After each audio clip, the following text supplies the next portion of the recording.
Kabupaten Malang adalah salah satu kabupaten yang memiliki sejuta keindahan pariwisatanya, dari pariwisata alam sampai dengan wisata religi.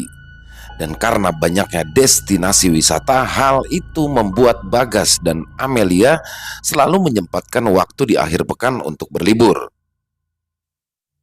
Sepertinya mereka sudah suntuk dengan pekerjaannya masing-masing. Belum lagi jam lembur yang membuat pikiran mereka lelah sekali. Amelia saat itu sedang duduk santai di rumahnya menunggu kedatangan seseorang yang selalu menjadi penyemangat hidupnya. Ya, siapa lagi kalau bukan sang kekasih, Bagas. Suara sepeda motor terdengar di halaman rumah Amel. Ya, laki yang cukup gagah itu sudah datang untuk menjemput Amel yang hampir setengah jam menunggu.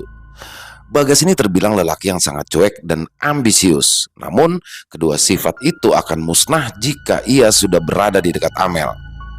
Ya ampun, kok cepet banget sih datangnya? Masih setengah jam loh, biasanya lama, ucap Amel bergurau. Bagas pun hanya tersenyum dan membuka helm bogo yang ia pakai. Dia pun lalu menghampiri Amel dan memegang tangannya. Mereka berdua pun masuk ke dalam rumah. Di dalam kala itu sudah ada Ibu Amel yang terlihat sedang menjahit. Tidak nampak ayah Amel. Ya, kebetulan ayah Amel adalah seorang pedagang yang sukses, jadi tidak ada hari libur ataupun hari untuk bersantai-santai di rumah. Nah Bagas, Amel sudah nungguin dari tadi loh. Ayo duduk, ibu buatin teh dulu, ucap ibunya Amel kala itu. Nggak perlu repot-repot tante. Saya dan Amel mau langsung pergi, soalnya masih harus mampir ke salon dulu, nganter saya potong rambut, balas Bagas cepat. Akhirnya mereka pun berdua pergi. Bagas dan Amel pun mampir ke salon langganan Bagas untuk mengantarkannya potong rambut terlebih dahulu. Di sana, Amel menatap serius layar handphonenya. Ya, Amel sedang mencari destinasi wisata di Kabupaten Malang yang belum pernah mereka kunjungi. Amel pun kemudian terlihat tersenyum dan melihat Bagas dari pantulan kaca salon. Bagas pun memperhatikan Amel yang saat itu sedang menatapnya heran. Selesai memotong rambut, Bagas pun menghampiri Amel yang duduk di kursi tunggu. Udah nemu? Kita mau kemana? Jangan rame loh, aku nggak mau. Kalau rame, ucap Bagas. Amel pun hanya tersenyum dan melirik Bagas. Saat itu, Amel kemudian memperlihatkan layar handphonenya. Bagas membaca destinasi wisata yang Amel ingin kunjungi. Ternyata Amel ingin mengunjungi situs purbakala yang berada di Jawar. Ya, jarak tempuh yang akan mereka lewati sangat jauh sekali karena posisi wisata ini lumayan jauh dari kota Malang. Akhirnya mereka pun langsung berangkat menuju arah Ampel Gading. Situs purbakala ini terletak di lereng selatan Gunung Semeru, masih wilayah Kabupaten Malang. Tanpa terasa, beberapa jam perjalanan ke sana akhirnya mereka berdua pun tiba. Lumayan jauh sekali, tapi suasana di sana begitu sangat sepi, sunyi dan tenang.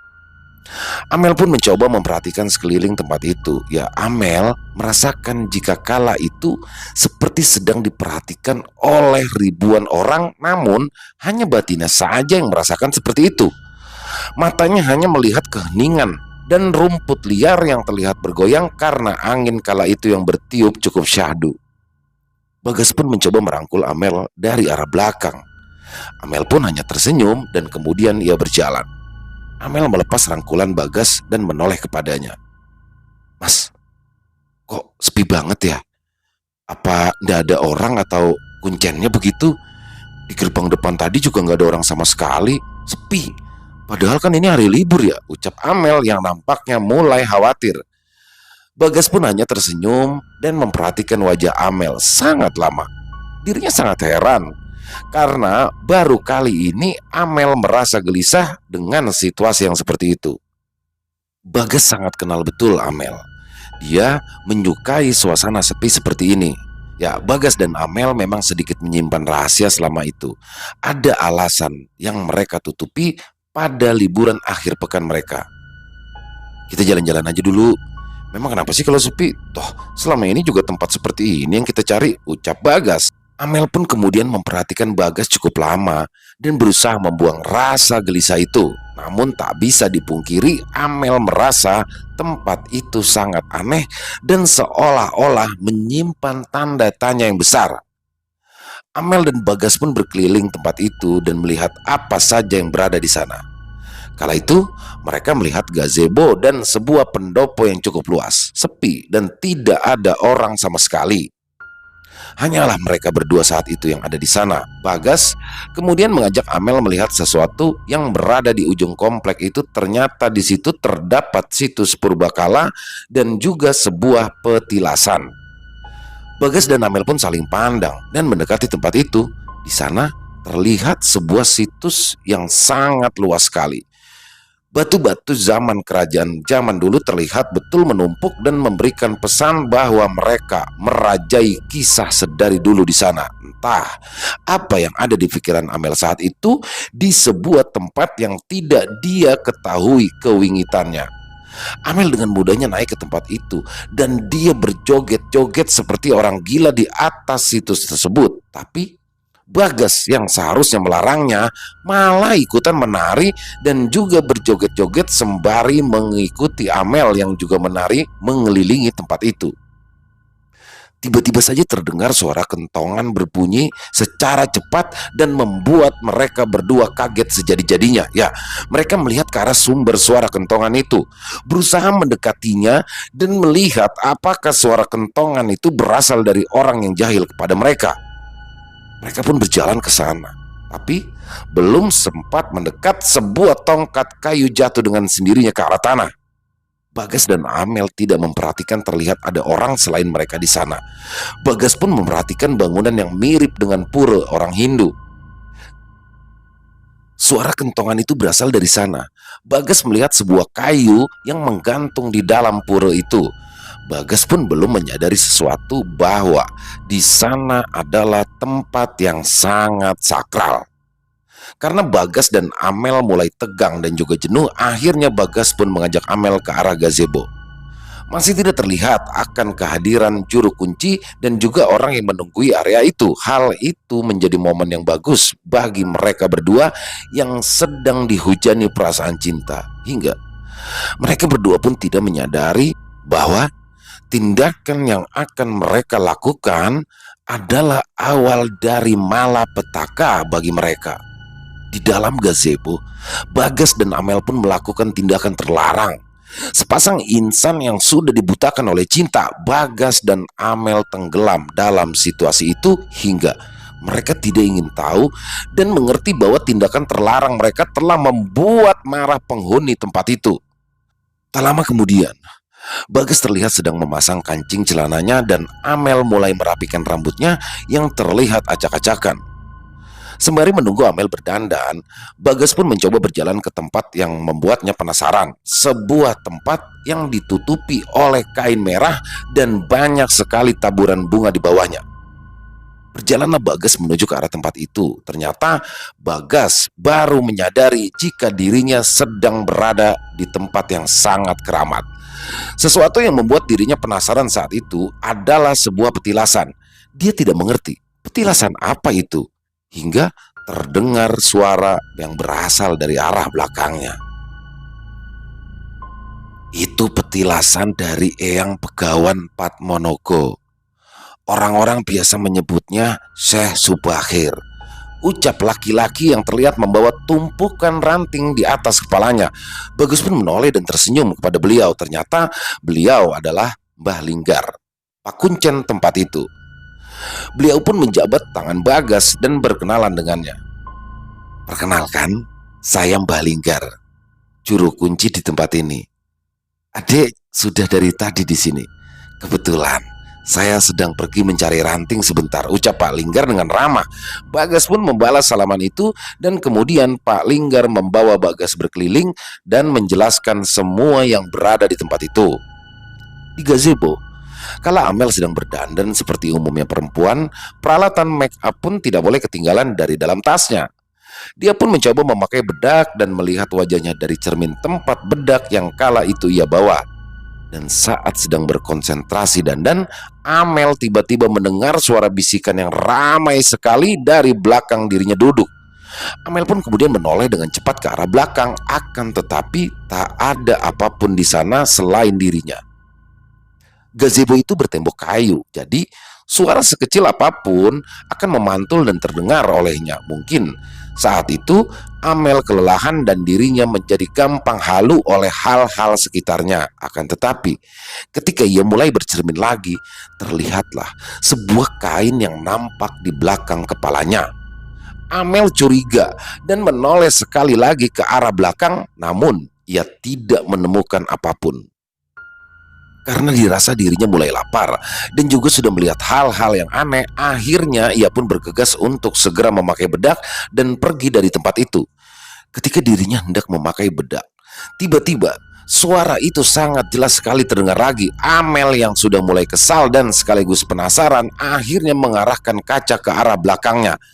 Dia pun akhirnya melihat sesuatu lewat cermin bedaknya, dan alangkah terkejutnya Amel kala ia melihat ratusan pocong sedang berdiri separuh badan di belakangnya. Ya, pocong yang berbagai macam rupa membuat Amel menjerit histeris.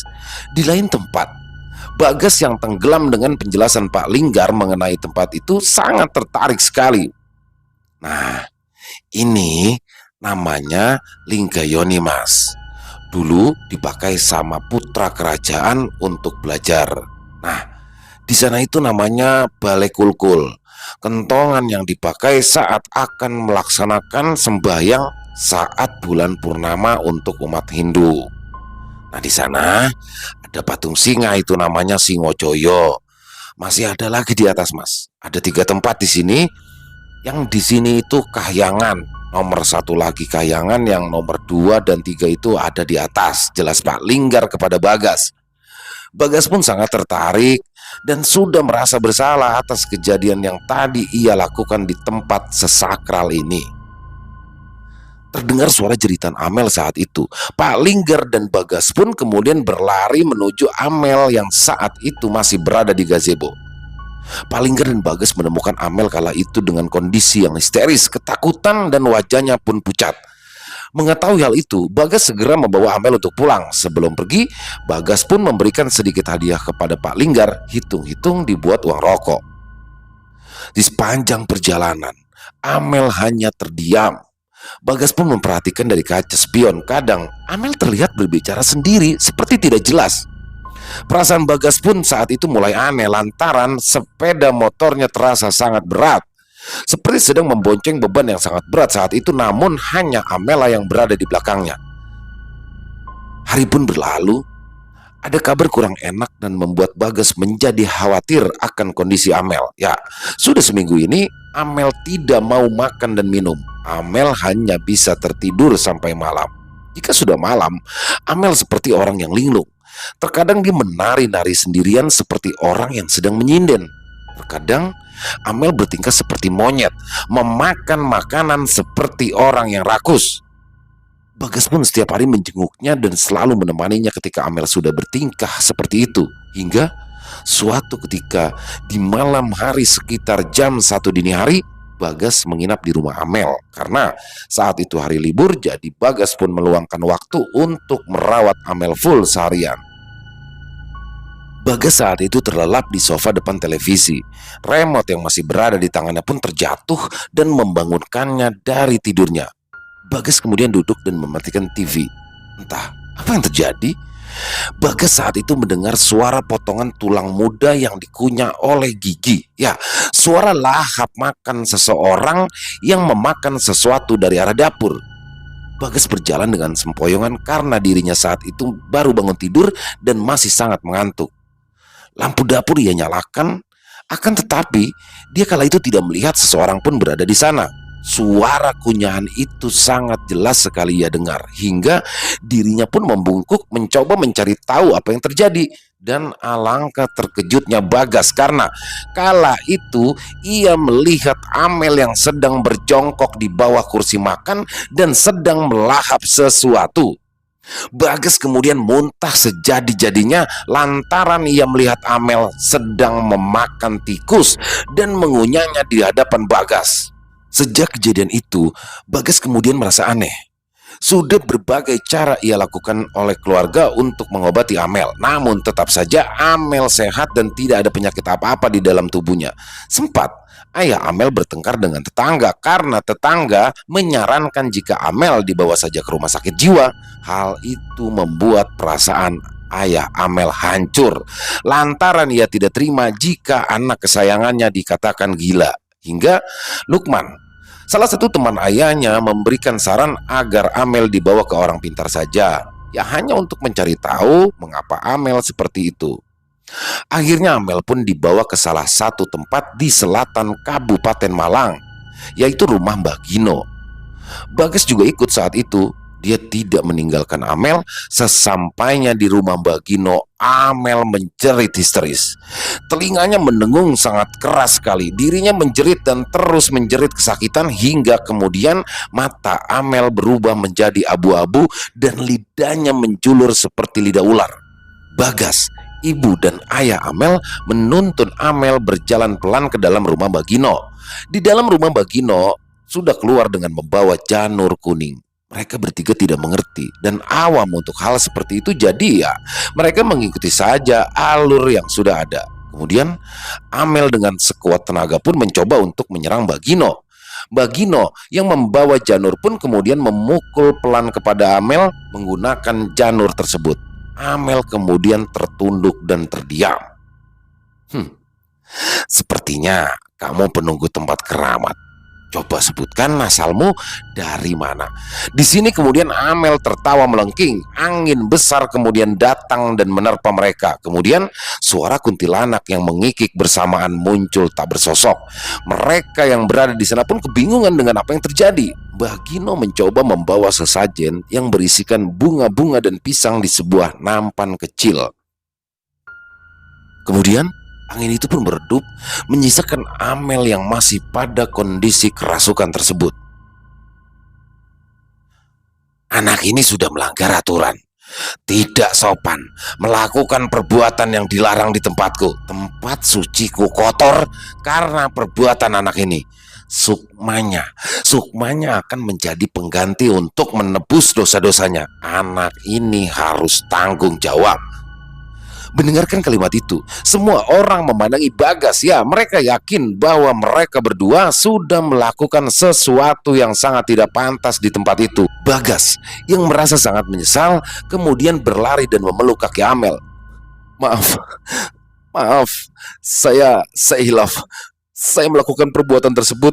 Saya berjanji tidak akan mengulanginya lagi. Tolong maafkan saya, ucap Bagas menyesal. Namun sosok yang merasuki Amel tidak mendengarkan kata-katanya. Keheningan pun terjadi beberapa menit di sana. Terdengarlah suara Amel yang kemudian mengatakan sesuatu. Anak ini akan selamat jika kamu semua mau mendatangkan sesaji di tempatku.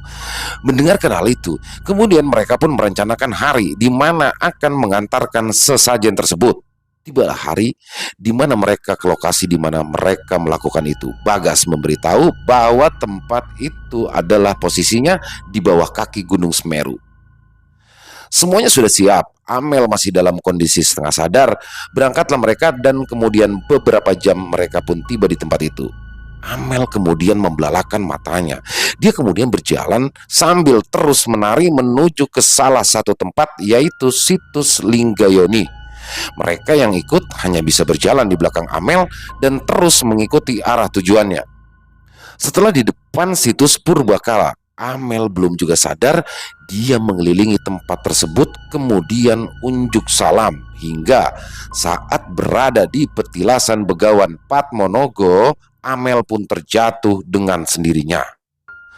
Bagas pun kemudian berlari dan mengangkat Amel lalu membawanya pergi ke gazebo. Kemudian Mbah Gino pun melakukan ritual semedi di petilasan tersebut dan meletakkan bunga serta sesaji.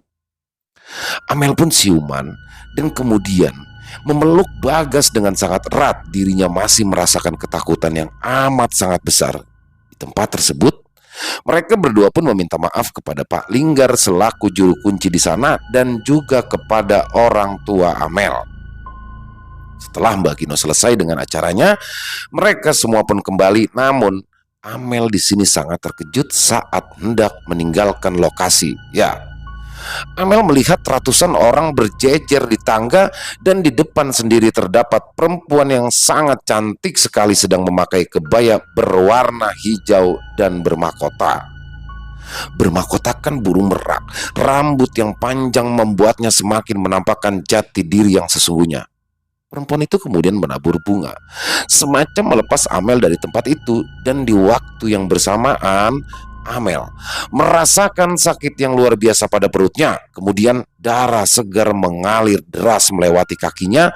Mereka pun segera membawa Amel ke rumah sakit, dan dokter pun menyatakan bahwa Amel mengalami keguguran. Beberapa bulan setelah kejadian tersebut, Amel dan Bagas pun akhirnya menikah. Mereka pun akhirnya hidup bahagia, dan kejadian itu pun menjadi pelajaran untuk Bagas dan Amel. Selesai. Ya, itu dia kisahnya dari Kota Malang. Wow, kisah dari Kota Malang, Jawa Timur ya. Dan banyak juga ya subscriber kita yang dari Kota Malang ya. Halo, ada Mega Lestari, ada Nari Rati yang dari Malang, dan ada banyak lagi siapa ya. Pokoknya banyak yang dari Malang. Salam untuk para warga Malang. Salam hormat untuk semua warga Malang pokoknya. Dan kisah tadi dari Mbak Siska sungguh luar biasa. Semoga bisa ada pelajaran yang kita ambil ya. Itu yang pasti kurang ajar banget lah ya si Bagas dan Amel, terutama Bagas ya sebagai cowok. Dan mungkin sedari awal jika Bagas sudah jujur pun nggak perlu dia ke rumah Mbah Gino dulu ya. Bisa saja langsung membawa Amel ke situ-situ dan menemui juru kuncinya dan meminta maaf. Dan intinya Bagas nih nggak jujur gitu saat dari awal sampai Amel harus merasakan penderitaan lama ya. Tapi alhamdulillahnya di sini Bagas juga setia mendampingi, dan sampai akhirnya mereka berdua pun akhirnya menikah. Jadi ya cowok gitu ya, tanggung jawab, bagus. Dan semoga Bagas dan Amel pun hidup bahagia untuk selamanya dan tidak mengulangi lagi kesalahan yang kedua. Dan kisah ini adalah based on true story, jadi kisah nyata yang mana untuk percaya atau tidak percayanya kami kembalikan lagi kembali ke para pendengar. Dan untuk yang punya komentar lain silakan bisa tulis di kolom komentar silakan, ataupun hanya untuk sekedar saling menyapa, insya Allah kami akan membalas satu persatu. Dan buat yang suka dengan videonya bisa diklik tombol jempolnya, tombol like-nya, dan buat yang belum subscribe jangan lupa diklik tombol merah subscribe-nya. Loncengnya juga dinyalain agar teman-teman bisa mendapatkan notifikasi dari konten-konten yang akan kami upload selanjutnya. Dan buat yang ingin mengirimkan kisahnya ya, kisah pribadinya yang bertemakan horor misteri, silakan bisa dikirimkan ke nomor handphone kami yang ada di 0878 4509 4752. Kami ulangi 0878 4509 4752. Dan di akhir kata saya mengucapkan permohonan maaf apabila ada kata-kata saya yang salah ataupun ada kata-kata saya yang kurang berkenan di hati teman-teman. Saya mohon dibukakan pintu maaf yang sebesar-besarnya karena saya hanyalah manusia biasa, tempatnya salah dan dosa. Dan sampai jumpa lagi di konten-konten kami selanjutnya yang pasti tidak kalah horornya, pasti tidak kalah serunya, masih bersama saya Ilo di Ilo Bercerita. Salam sehat, sukses selalu untuk kita semua. Amin, amin ya robbal alamin.